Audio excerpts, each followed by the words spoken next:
Hello friends, welcome to my new data structures and algorithm in Java tutorial series video. Friends, in this tutorial, we will continue with the implementation of a queue in Java. And in this tutorial, we will discuss how to insert an element in a queue in Java. So friends, in this tutorial, we will discuss how to insert an element into a queue. And if you see below is the algorithm to insert an element into a queue. In our previous tutorials, we discussed that queue is a type of a linked list which has some restrictions, that it is considered as FIFO list, which is first in first out list. So by first in first out we mean the element inserted first would be the first one to be removed. And in this tutorial we will discuss how to insert an element into a queue. So let's see the demonstration of this algorithm step by step. So friends, when we initialize a queue, we know that the queue is empty and there are no elements. So when a queue is empty and there are no elements, so in this situation the front node and the rear node both points to null. So here you can see currently queue is empty, so therefore front is pointing to null and rear is pointing to null. And we also know that as queue is empty and there are no nodes, so the length is also 0. So friends, let's suppose we want to insert an element having the data as 10. So we will call enqueue function. So let's see the demonstration how this method works. Now as we call the enqueue method and we pass the value of 10 into it, we know that the data is equal to 10. So currently data is pointing to 10. Moving ahead. Now in order to insert an element into a queue, what we do, we first create a temporary list node having the data which we have passed into the method. So it would look something like this. Now here you can see that it is a basically list node having data as 10, where temp is pointing to this node and its next is pointing to null. So this is the node that we want to insert into a queue. Moving ahead. Now in the first step we check whether the queue is empty or not. So currently if you see, front is pointing to null and rear is also pointing to null and length is 0. So therefore the queue is empty. So the condition in if block comes out to be true.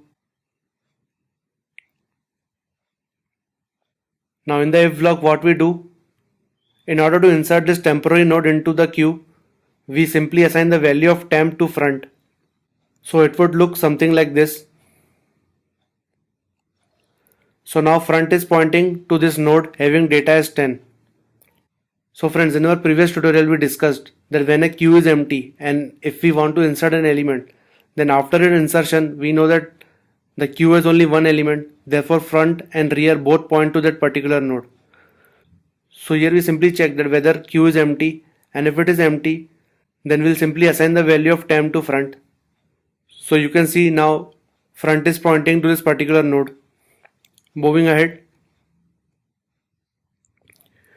Now after the if else block, we simply assign the value of temp to rear.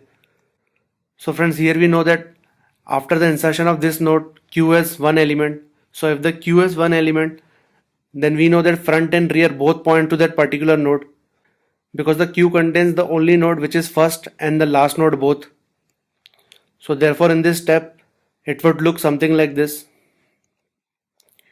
that rear is pointing to the node having data as 10 and front is also pointing to the node having data as 10. Moving ahead.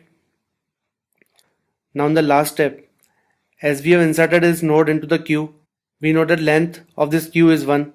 So therefore we will increment the length by 1, because this queue contains now one element. Moving ahead. So when this method gets executed, the queue looks something like this.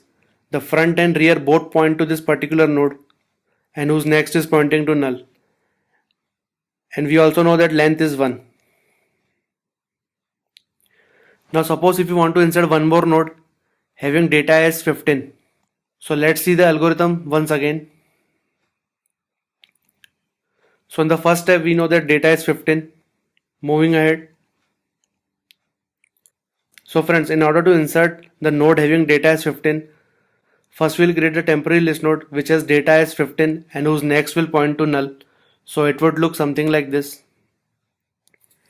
So here you can see temp is pointing to this list node whose data is 15 and whose next is null. Moving ahead. Now in the if block we will check whether queue is empty or not. So currently queue has one node, therefore it's not empty. So the else part will be executed.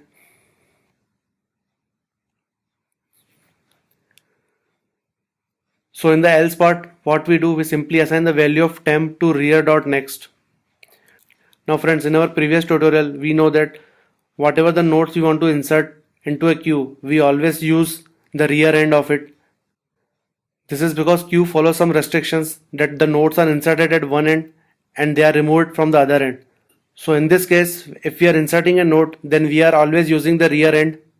So therefore we are assigning the value of temp to rear.next.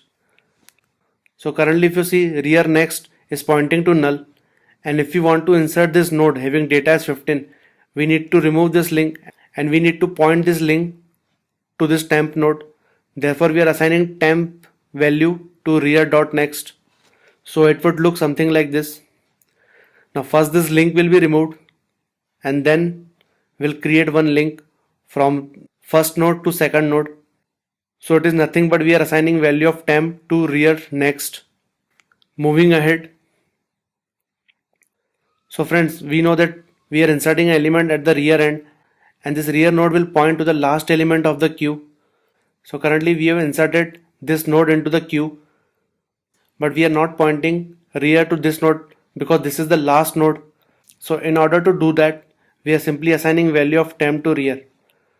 So it would look something like this. So now as you can see, front is pointing to the first node and rear is pointing to the last node. And this is the property which queue follows. Moving ahead. Now as we have inserted this node into the queue, we know that the queue has now two elements, therefore we'll increment the length by 1. So now length becomes 2. And finally when this method gets executed, the queue looks something like this, that front is pointing to the first node and rear is pointing to the last node. And we have inserted this node using the rear end. Moving ahead. Now let's suppose we want to insert one more element having data as 20. So in the first step, we know that data is 20. Moving ahead. Now in order to insert data as 20, we will first create a temporary list node. So now this temp node is pointing to a list node having data as 20 and whose next is pointing to null. Moving ahead. So in the if block we will check whether queue is empty or not. So currently queue is not empty because length is 2 and we have 2 nodes already in the queue. So the else part will be executed. So in the else part, what we do, we simply assign the value of temp to rear.next. So we are doing this step is because we want to insert this node into the queue and we know that the elements are inserted into queue at one end which is called as rear end. So therefore we are assigning value of temp to rear next. So currently rear next is pointing to null, and in order to insert this node into the queue, we have to remove this link and we have to assign this link to temp node. So therefore we are simply assigning value of temp to rear.next. So it would look something like this. So first this link will be gone and then we'll assign the value of temp to rear next. So it would look something like this. Moving ahead. And now as we have inserted the node into the queue, we know that the node with the data 20 is the last node. So therefore we'll simply assign the value of temp to rear because we know that rear points to the last node in the queue. So it would look something like this. Moving ahead. And in the final step we'll increment the length by 1 because now we have 3 nodes. So the length becomes 3. And once this method gets executed, queue looks something like this, that front points to the first node and rear points to the last node. And we also know that length is 3 because we have 3 nodes into the queue. So friends, this was the demonstration of how to insert an element into a queue. Now let's go to Eclipse and see the working code. So friends, in my previous tutorial, I had created one class by name queue, and into that queue, we created two list nodes, one by name front and one by name rear. And we also created one integer instance variable by name length.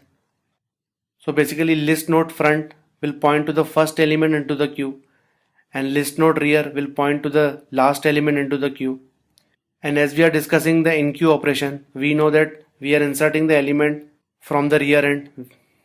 And we have also discussed that queue has few methods by name length, which was actually returning the length of the queue, and one boolean method is empty, which was returning true if the list is empty and false if the list is not empty. So in this tutorial we will simply see how we can insert an element into a queue. So we'll create one method as public void in queue, and this method takes in a integer data. Now friends, in the first step we'll create the temporary list node,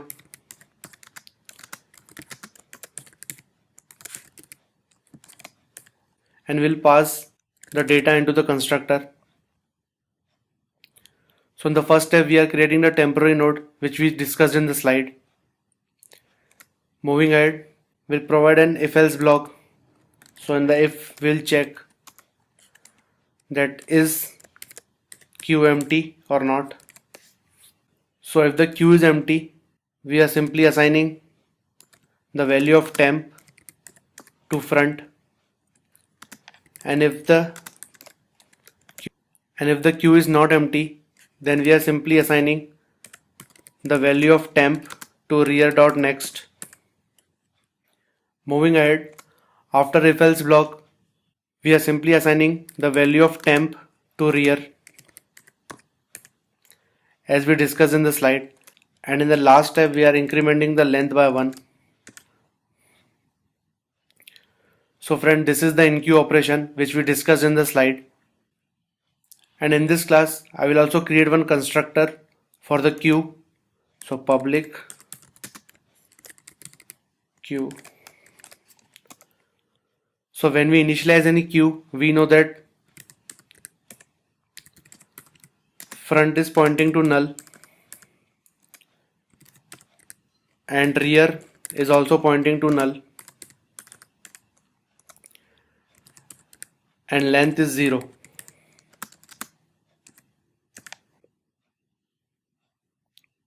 So friends, in order to demonstrate how in queue operation works, I will create one more method which will actually print the elements of the queue.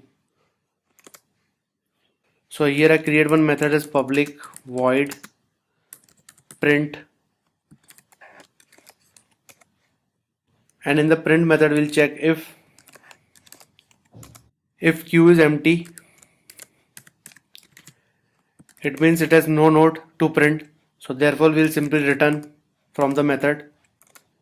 And if the queue is not empty, then we'll traverse each element into the queue and we'll print it on the console. So in order to print the elements on the console, we'll first create a list node current and we'll assign the value of front to it. So here, as we know that we are implementing a queue with a linked list, therefore we are printing the element from the first node to the last node.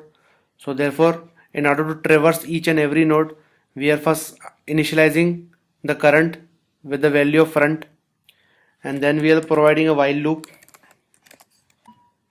and inside this while loop we are traversing the current till it becomes null. So in the first step we are simply printing the elements on the console. So current dot data,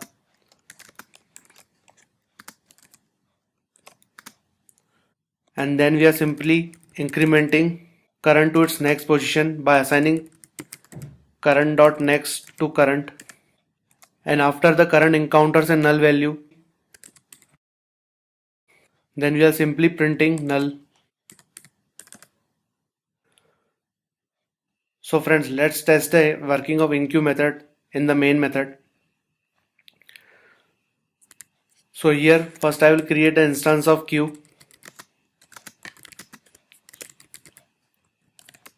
and when we create an instance of queue, we know that queue is empty, therefore front and rear both points to null.